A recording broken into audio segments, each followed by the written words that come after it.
Hello guys, welcome to Everything Metallurgy and welcome to day 85 of 100 days 100 concepts. Today in this video, let's discuss about secondary steel making. Why is it even needed?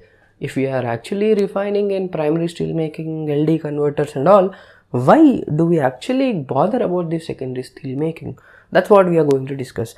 And before that, I want to talk about our 2022 video courses and the live batches which are starting from February 10th and the early bird discounts are ending by January 31st. So people who are interested to enroll, please do visit everythingmetallurgy.com to grab the early bird discount. So now let's get to the video. What is secondary steel making? First of all, secondary steel making is nothing but refining of the steel that is generated to your final chemistry or the desired chemistry. Let's say you own a steel plant and you have some customer, right? You will not consume all the steel that you generate, correct? Each of the application or each of the customer wants a different chemistry. Why? Because someone, like let's say some Maruti wants a some grade steel which can be used for their automobiles. Similarly, the same Maruti want some other grade of steel which is actually used not for the top body and the sheets but for the inner parts, okay, which require some strength in it or for some bumper material. So depending on application, the requirement in the chemistry changes. Why? Because different alloying elements we add, different alloying elements we also remove, which we say impurities.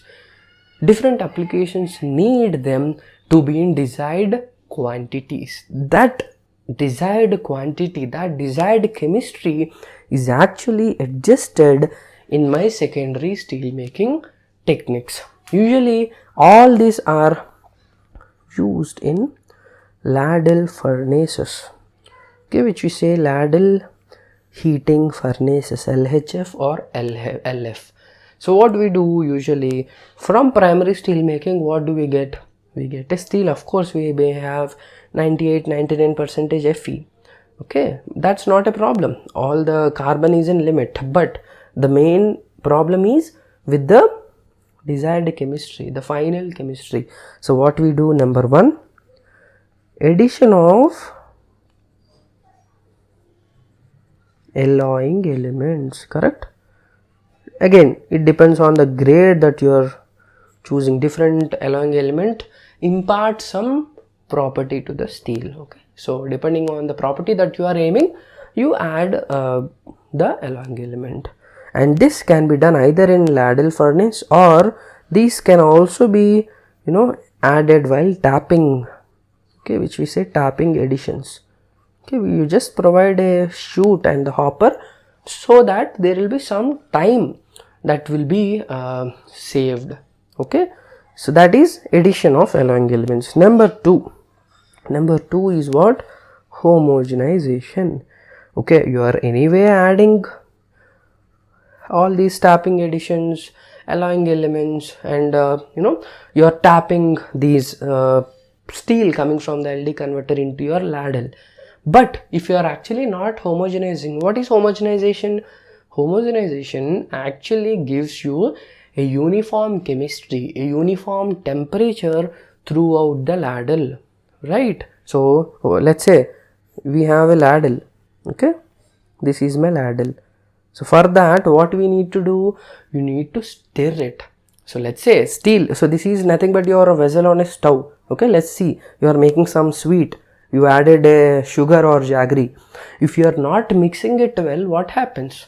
If you are not mixing it well, whatever sweetness, it will be only availed by some amount of the sweet, and the rest of the recipe will be what? Tasteless, right? That is why you stir it evenly while cooking. The same funda here. What you need to do is you need to stir your steel. Okay, stirring your steel, you can't do it with a spatula or something. So what you do, you actually do it with the help of argon gas, so which we call bottom purging. Okay, this is called as argon bottom purging. You actually use this argon so that what happens? This argon, because it's a gas, it will tend to escape out, and it's an inert gas, it will not react with any of my steel or any of the alloying element. So what is its function? Its function is to uniformly distribute whatever alloying elements are added, uniformly distribute the heat, the temperature that is present in your steel, so that there are no concentration gradients and there are no temperature gradients. So homogenization is very, very important, okay, and that is achieved by argon bottom purging. Next, the next important thing that you need to see is the dissolved gases. Okay, you can add any other elements, but you cannot add, let's say, nitrogen or oxygen. But because you operate a steel plant in an open atmosphere at room temperature, what happens? There is a possibility of some atmospheric gases dissolved into the steel, like hydrogen, nitrogen and oxygen. Oxygen, no need to talk about it. Why? Because in primary steel making, you are actually wantedly blowing some high volume of oxygen with a very high pressure. So definitely there will be some oxygen present in your steel.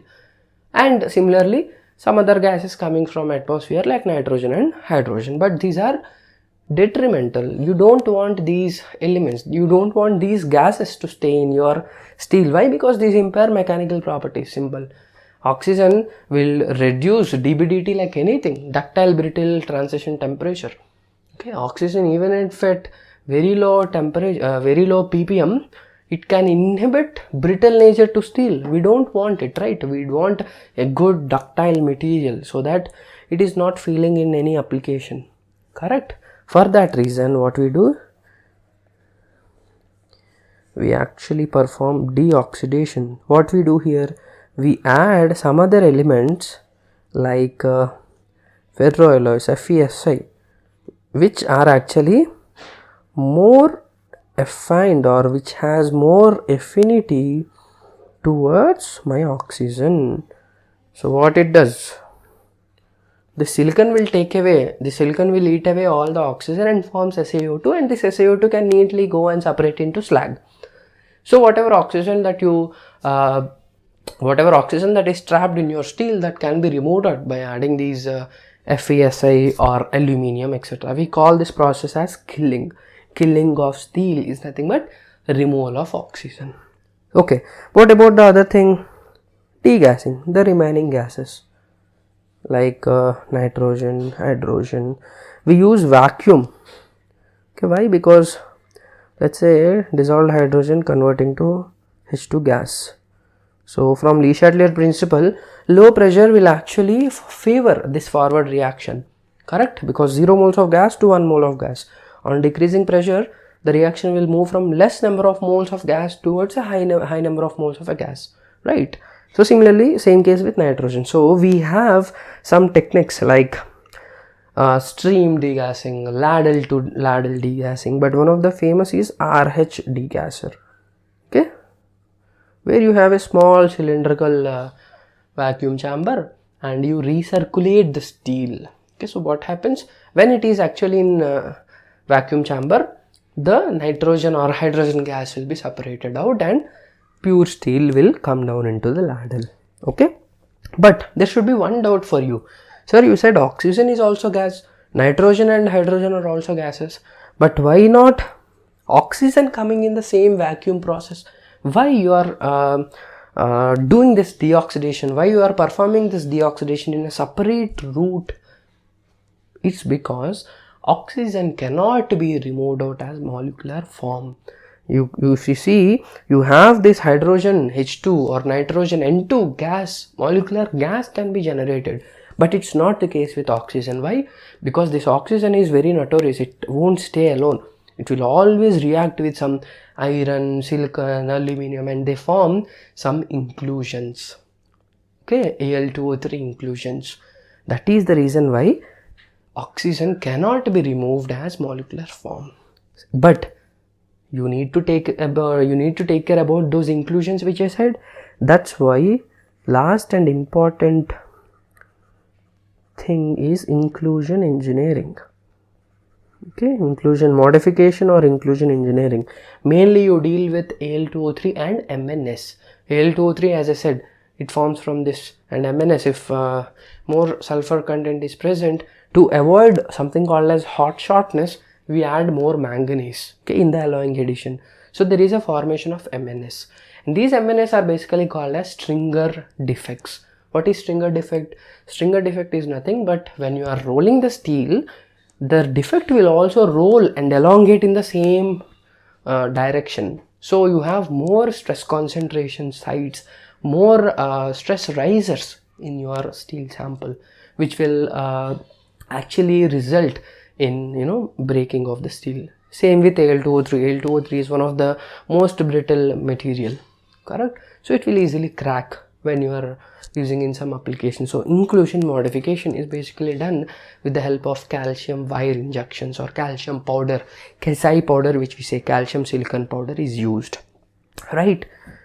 So inclusion engineering or inclusion modification is eliminating the inclusions, or if there are some inclusions which you cannot eliminate, at least modify them so that you are converting harmful inclusions to beneficial inclusions. Let's say you have flaky defects or flaky inclusions. Sharp edges will always act as stress risers.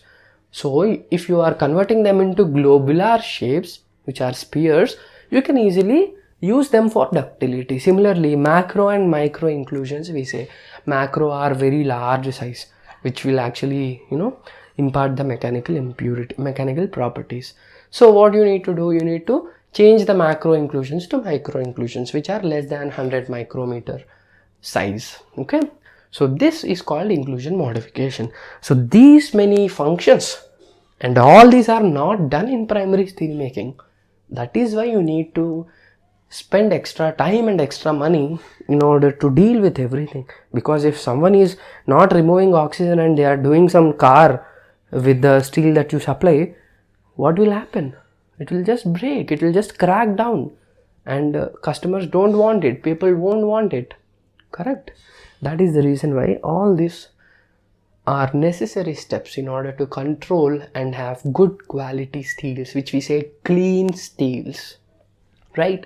I hope this video gave you a brief idea about what are all the operations that are done in secondary steel making. If you like it, please hit the like button and also share with all the GATE Metallurgy aspirants. You have only 20 days from now, so I wish you all the very best for GATE 2021, and I welcome all the aspirants for GATE 2022 to Everything Metallurgy. Do visit everythingmetallurgy.com and join one of the best video courses and one of the best live interactive sessions for GATE MT 2022. That's it from my side. We'll meet you again in another video. Thank you guys.